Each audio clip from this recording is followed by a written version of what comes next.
Good morning, good morning, good morning. What a lovely morning. Let's see if I can. That's it. At least you can see it. It's 1st of September. The first sort of bit of an autumnal feeling to it. You can see a few leaves in the gutter there. Let's. Are there any? No, I don't think there are any. Oh, well, there's a big lorry down there, so I'm not. Perhaps I'm going to go the slightly faster route also, as it's gone 8:15. Not that I'm going to be late.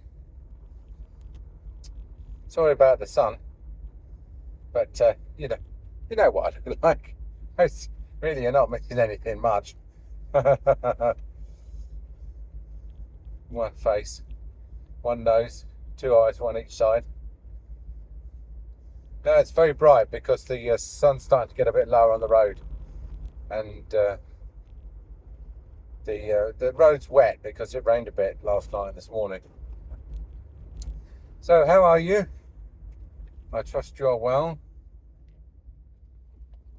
Let's slow right down because these guys can see a lot better than I can.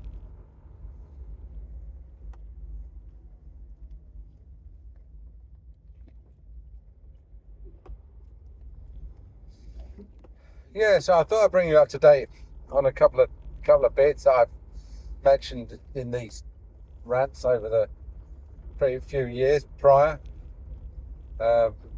One is the PPL. Now I know, you mugs are all paying for the PPL. I know you are. So really, you're like, oh yeah, most of the attitude to this is going to be, angry. You're really, that good old angry, going out on a limb, trying to push the envelope, do something a bit illegal, a bit edgy, a bit on the margins. But I seem to be the only person in the world who knows about a relatively obscure ruling by the European Court of Justice that exempts dentists from paying royalties for music played in the surgery. And when I say I'm the only one who knows about it, me and the PPL, the Phonographic Performers body, whatever they're called, they know about it because I've told them about it, but they ignore it because they make millions of pounds every year from gullible dentists who carry on paying this, who don't know that they're exempt. However, I am a dentist who does know he's exempt, and so I don't pay it and won't pay it. And every time they ring me up, which they do every couple of years, and say, have you got a radio on in the surgery? I say, yes, we've got one in every room, and we dance around like it. Disco never went away. And we really have fun, enjoy it, crank it up. And they say, well, you need a license for that. And I say, well, I don't. And they say, well, you do. And I say, well, I don't. And we have all this. You've heard all this conversation before. Anyway, they finally said that they were going to take me to court and send me to the debt collectors and stuff like that. And I said, yeah, I do. I said, do, because I want, although this ruling is now, since we left Europe, this ruling is technically incorporated in British law, whereas before we left Europe, it hadn't been tested in the UK courts.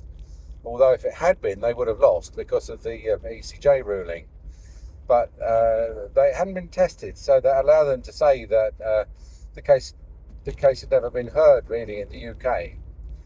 But and they never prosecuted anyone because they didn't want anyone. They didn't want a case in the UK because they would have lost it, and with it all their revenue. So all they've done is they've just resorted to years and years and years of bullying tactics, bully boy tactics, sending letters saying, if you don't pay now, it's going to go up, it's going to double. We're going to send you off to a debt collector, blah blah blah. We're going to take you to court. If we take you to court, then expenses and interest will be payable on the amount outstanding, etc. Typical bully boy tactics. So, and I always write back and say, yes, please, take me to court. Please take me to court. Take me to court. Because at the end of the day, it's 300 quid, right? Say. And so it's a county court thing, and they wouldn't get their expenses, their legal expenses wouldn't get paid. And even if I lost, I would still pay it, plus about £20 in interest. So, and if I won, they lose about £20 million a year in income. So there's no way they're going to, the economic balance of that decision for them is just a no-brainer. And I know it, and they know it, and they know that I know it. So when they finally said, like, this is your final letter, it's coming from the head of the legal department of PPL, PRS, pay up or else. And I wrote back a very polite email that basically said, fuck off, and haven't heard anything from them since. So I've been through it, so you don't have to, okay? I've done it all, so you don't have to. I know it'd be nerve-wracking for you, I know. But let's face it, you'd say £300 a year, or £3,000 every 10 years, or whatever, paying a levy, which you actually, thanks to this rather courageous and fortunately fairly wealthy, I presume, Italian dentist, you don't have to pay. So that's the follow-up. That's the line drawn underneath that, because really I gave them every opportunity to sue me, and in fact I invited them at every turn to sue me, and said that I wanted them to sue me, and they said, well, normally we send out like 6 reminders first, and I said I waive the reminders. just sue me, get on with it. I don't want to go through all the drama, and the foreplay. Let's get to it. Let's lock horns. But anyway, they've given up. So I'm pleased to say I think. I mean, you're going to say, oh well, you might have a letter waiting at work for you today, Angry, saying that you're going to court, and I might. But I mean, it's been about 3 months now, so I haven't even had a pre-trial inquiry, or anything like that. So. They're basically a dog, it's all bark and no bite, okay, the PRS PPL. So please give careful consideration to not paying them.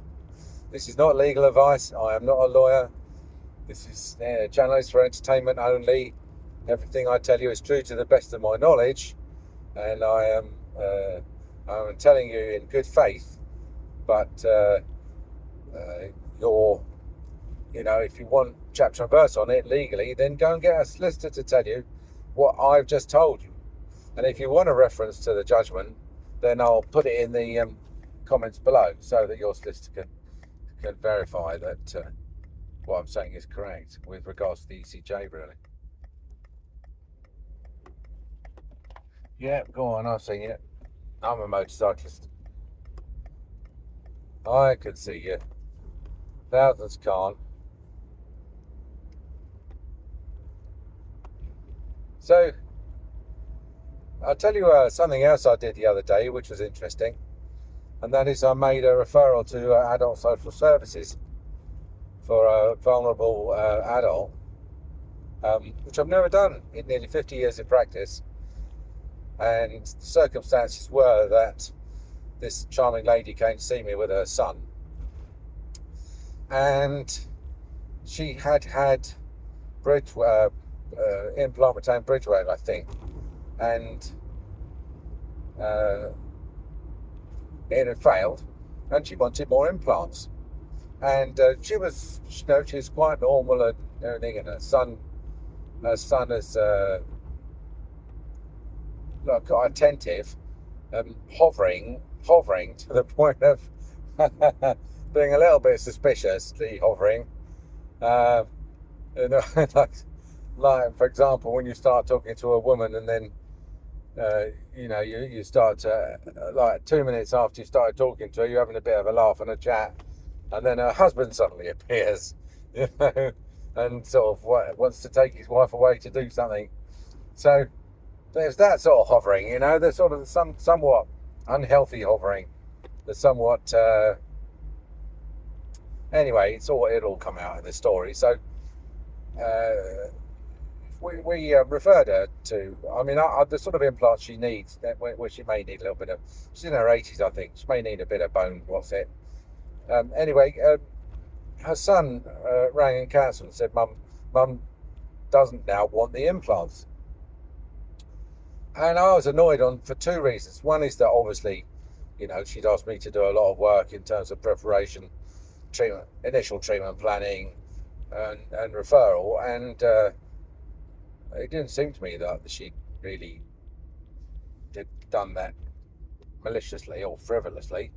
And secondly, that it was her son that was telling me, it wasn't her that was telling me. And you have to, be quite careful about taking what the patients say secondhand. So her son gave his email as a contact for her, and he gave his telephone as a contact for her, and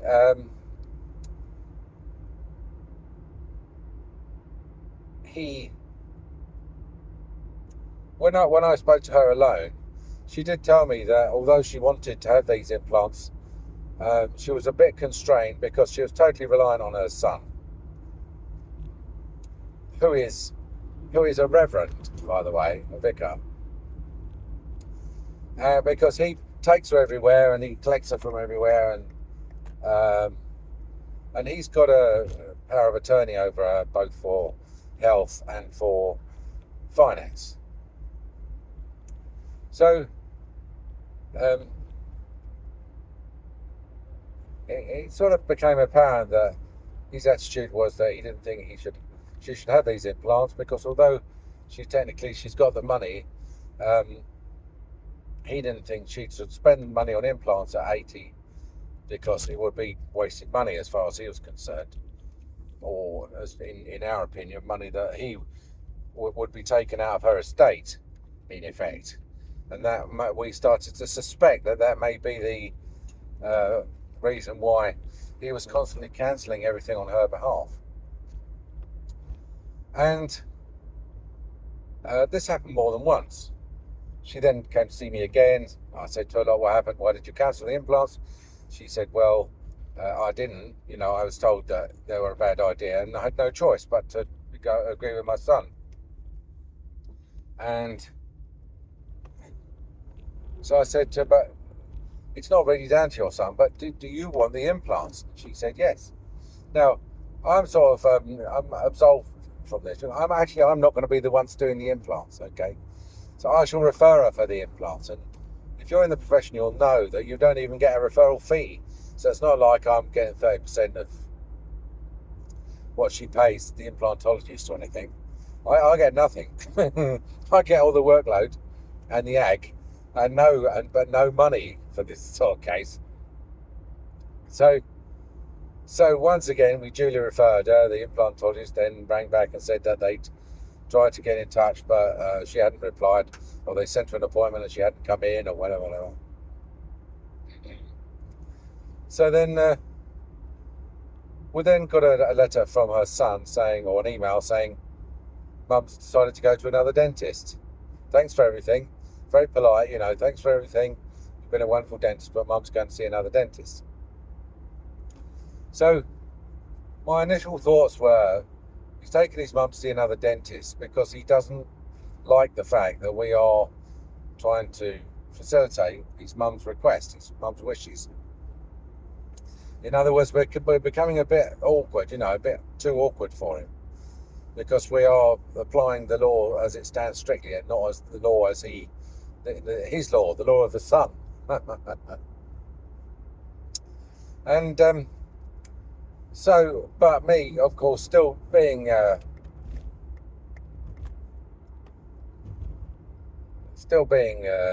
so good-hearted and willing to believe the best of everybody, and so trusting and reliant, I just wrote to the son and I said, "Look,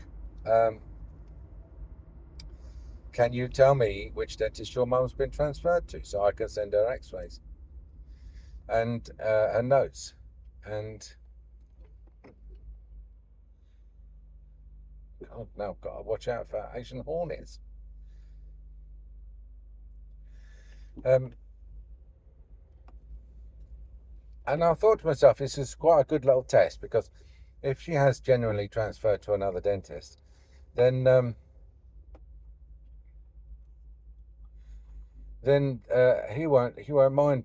Perhaps he'll just come back and say, yeah, she's gone to see Mr. So and so down around the corner, or what, which I wouldn't mind at all. There's no sense of me being upset that she's gone to another dentist. To be quite honest with you, when the patients are quite a lot of admin, for no money at all, you're not your disappointment at the fact that they've found you wanting is somewhat tempered by the elation that you're going to be rid of, or get rid of all the ag.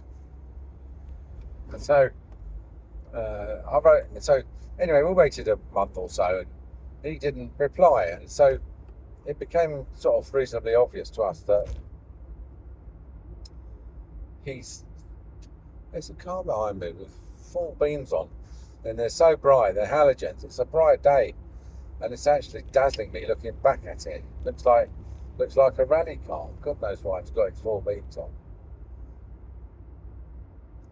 Here it comes. What is it?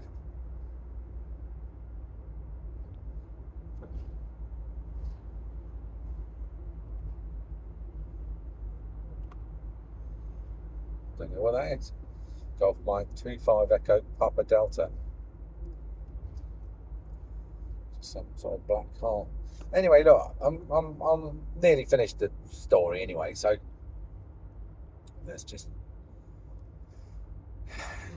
So anyway, he didn't reply, and I said, look, well, I don't know whether he's taken his mum to a dentist or not, another dentist or whatever, but the point is that he's disengaged with us, and so as a result, I'm going to make a referral based on what I suspect, which is that she is an elderly person who's being subjected to sort of coercive control by her son, who has isolated her by not even giving her a mobile phone or anything. And it's my duty of care, really, to report what I suspect, even if it turns out to be inaccurate. But I have to report it for investigation, because, I'm in a unique position in that I am privy to a sort of a variety of facts and knowledge of circumstances that most people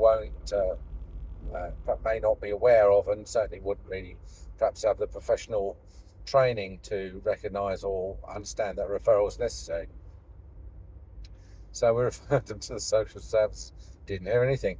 2 months later, I get a phone call from the patient's son, saying, could I bring him back? He'd been asked to speak to me by social services.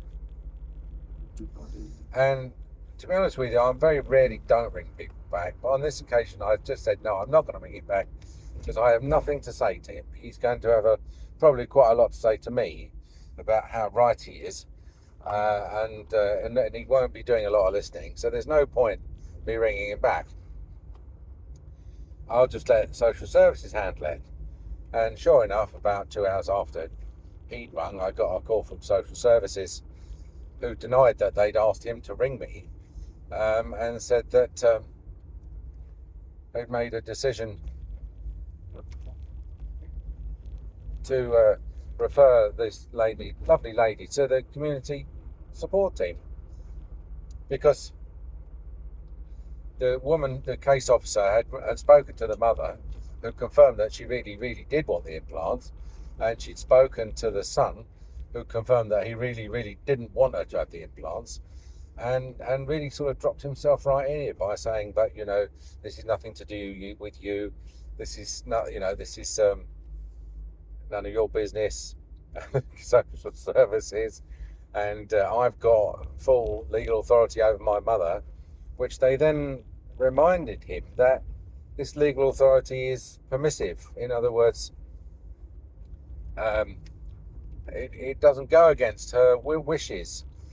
he's not, it doesn't entitle him to override her wishes. And secondly, it can be withdrawn at a moment's notice, providing she's competent. And my understanding of discussing the issue with her over a number of years is that she's certainly competent, or was then. I'm sure she is now, and so once they've done a basic competency test and decided that she knows her own mind, then but he's then written me a really, really stroppy email, which I might just reproduce in the output, to saying that it's none of my business where his mother goes, and I should sort of butt out. And again, to which I will not reply, because threatening to issue a press release, because he's a one-man association apparently, and the association puts out press releases, and so I don't see how he's got anything to gain from that, because to be honest with you, being a vicar and being referred to social services, and the referral having been accepted because he upset the social services so much, this woman read him the right act from the social services and told him he didn't have the coercive control over his mother's affairs that he sort of was enjoying and had assumed. And so his press release saying, I'm a vicar and my mother's been referred to social services because of my coercive control, due to this interfering dentist. I don't think it's going to go very well for him, is it? Especially if we put out a press release saying that on such and such a day we referred a 80-year-old patient of ours to social services on suspicion of coercive control, which complaint has been accepted and she's now she's now being actively protected by the social services. That's not from her son who wears a white dog collar. Anyway, that's the last moral of the story, is that, look, just because someone's a vicar, don't assume that they are in any way moral or more ethical than you, okay? Morals and ethics don't come from the church, and they don't even really come from God as far as I'm concerned. They're innate. If something smells, then go with your gut instinct. Don't think, oh no, that I'm sure that's all right. You can, if you've got a nose for it, you can spot abuse in many different situations. Anyway, I might give you a follow up on that. On that may be the end of it, but I don't think if the Reverend's son has got anything to do with it, I don't think that will be the end of it. But he certainly doesn't need to bother me about it anymore. He can have his fight with social services. And from what I've worked out, social services is more than up to the fight, They don't really have much sympathy for the potential abuser, and why should they, All right then, hope you have a lovely day. I'll talk to you soon. Bye.